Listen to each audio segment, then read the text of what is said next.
assassination. I did speak to the agents of the U.S. Border Patrol about Ferry before the assassination. They seemed to think that he had something to do with getting Carlos Marcello back into the country after he was deported. They had. David Ferry intimate Alvin Bobuff confirmed to us that he had picked Ferry up at the airport following his return from Guatemala with Marcello. So, just who was this man, David Ferry, who recruited both Barry Seal and Lee Harvey Oswald? Here's another 40-year-old secret revealed. Ferry himself was recruited in 1942 into the CIA's predecessor organization during World War II, which he spent flying undercover missions in South America. Eddie Shearer was in Ferry's Civil Air Patrol outfit before joining the Air Force. For a long time, starting in about '56, Dave Ferry took over as the senior commander for the cadet squadron.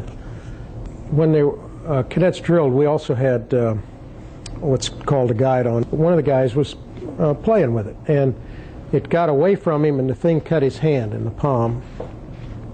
And that's when I realized that Dave had probably been doing hypnosis with him or some other, because he went to him and had him hold his hand up and then started speaking to him, saying that you'll feel sensation, no pain, the bleeding will stop.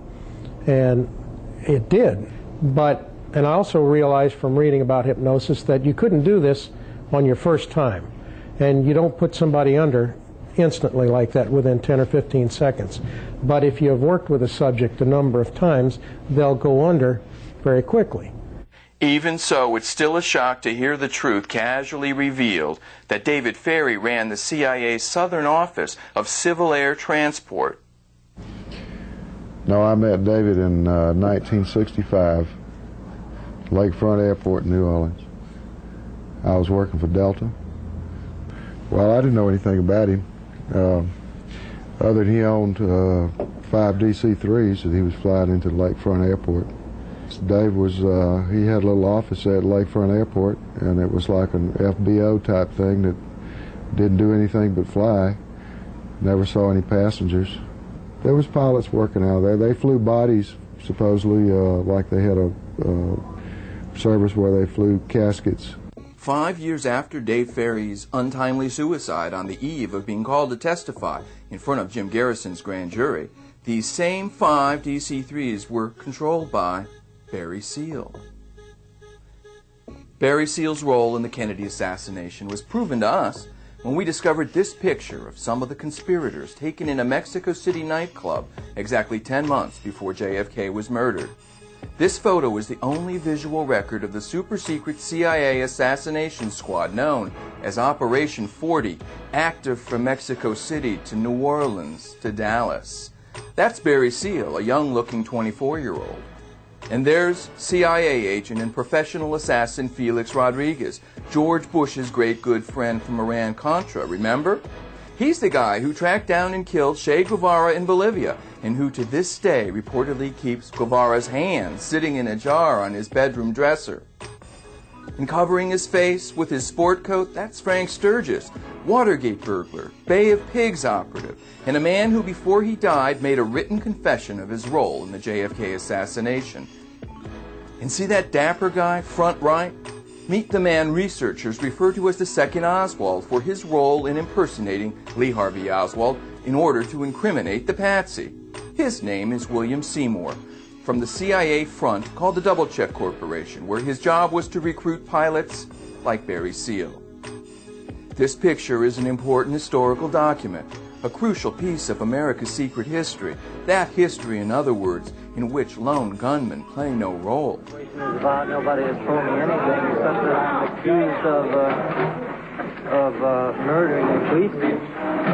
I know nothing more than that, and I do request for someone to come forward. There are a lot of different landmarks in New Orleans in the Kennedy assassination that I haven't seen very often on films or tapes, like this one behind me. This is the home, while he lived in New Orleans in 1963, of Lee Harvey Oswald. He lived in the back on the other side. What's not generally known about this home is that it may well have been a CIA safe house. Why do I say that? Well, during the time that Lee Oswald lived here, the home was controlled, the apartment rooming house is what it's known as, was controlled by the McClaney brothers, the CIA and mobbed-up Havana casino owners, who also owned the exile training camp on the far shore of Lake Pontchartrain in Lacombe, from which at least one of the shooter teams is reputed to have come. Mike McClaney was a Meyer-Lansky lieutenant and Havana casino owner. And here, across Lake Pontchartrain from New Orleans in Lacombe, Louisiana, is where McClaney ran a renegade CIA training camp for assassins. Here are the remains of a place where the CIA trained a secret army which they used not against America's enemies, but against us. This small summer cottage owned by the McClaneys sat beside the training camp. It was being used to store dynamite to be used for bombing Havana. Someone took an 8mm film of this infamous paramilitary camp. On it, investigators for the House Committee on Assassination saw David Ferrie, Lee Harvey Oswald, Guy Bannister, and CIA Mexico City Station Chief David Atlee Phillips immortalized on an 8mm home movie shot in the summer of 1963. Barry Seal, who took 8mm movie footage which we've used extensively in this program, might have taken that film. But then something happened.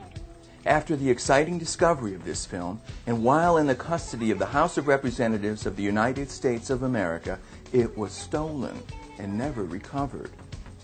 Who has the power to pull a black bag job in our nation's capital on one of the 3 co-equal branches of the U.S. government?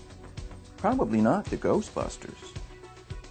Here are a couple other places associated with the Kennedy assassination that should also be listed in the National Historical Registry. This famous building symbolizes the CIA mob merger so well that it should have been declared a National Historic Site. Instead, it was torn down, and today is a federal office building. Housed here were Guy Bannister's offices, which served as the war room for the anti-Castro Cuban Revolutionary Council. They all worked here: Guy Bannister, Dave Ferrie, Lee Oswald, Barry Seal. This is also where Barry met mobster Murray Kessler, with whom he will be arrested in 1972. James Miller is the pilot who was arrested with Barry in that 72 bus. Well, I was aware that Barry had known Murray Kessler since the 60s, at some time, early 60s, and that Murray was one of the ones that we were discussing the overthrow of Cuba with. And this is Redbird Airfield, just outside Dallas, Texas, where a getaway plane took off unmolested after the assassination.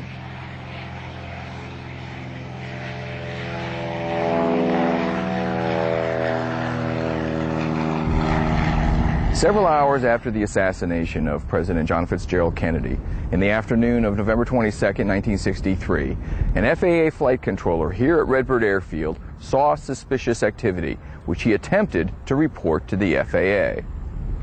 The air traffic controller on duty became suspicious after observing 3 men in business suits board an aircraft an hour after the killing.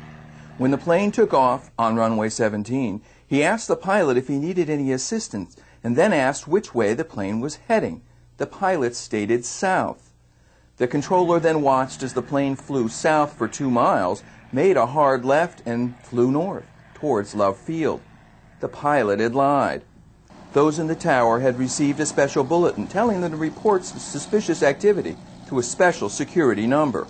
And we kept calling that number all afternoon, getting nothing but a busy signal, the controller told us, until we heard that they had caught the lone gunman, as they called it. Then we stopped calling and let the matter drop. 4 years later, an assistant district attorney from Jim Garrison's office came calling to show pictures of possible pilots involved in the incident that day. One of them, a weird-looking character with a funny-looking wig, was on the evening news just a week later. They said his name was David Ferrie and that he had committed suicide, the controller told us. That's when I smelled a rat. Barry Seal's CIA recruiter, David Ferrie, was under suspicion for participation in the plot to kill Kennedy, less than 24 hours after the assassination. Had Garrison known then what we know today, he might never have turned his suspect over to the FBI to be released with an apology. Just how much can CIA agents get away with? Would you believe child molestation? In 1961, David Ferrie was arrested on numerous charges of pedophilia. Meet the New Orleans cops who busted Ferrie for molesting young boys. Well, from the statements we got, we arrested, I think, if I can remember correct, was harboring runaways, contributed to the delinquency of juveniles, and I think there was a crime against nature. Well, we were investigating a Civil Air Patrol outfit whose parents were complaining to us that their boys were, from time to time, on runaway status, were missing, and had been missing for some time. We discovered that he was having sexual relations with the boys, contributing to their delinquency, doing things like if he moved into a new apartment, all the boys would sit around in a circle and masturbate, celebrating the new event. We arrested him. We executed a search warrant as properly as the law calls for. Normally, anyone arrested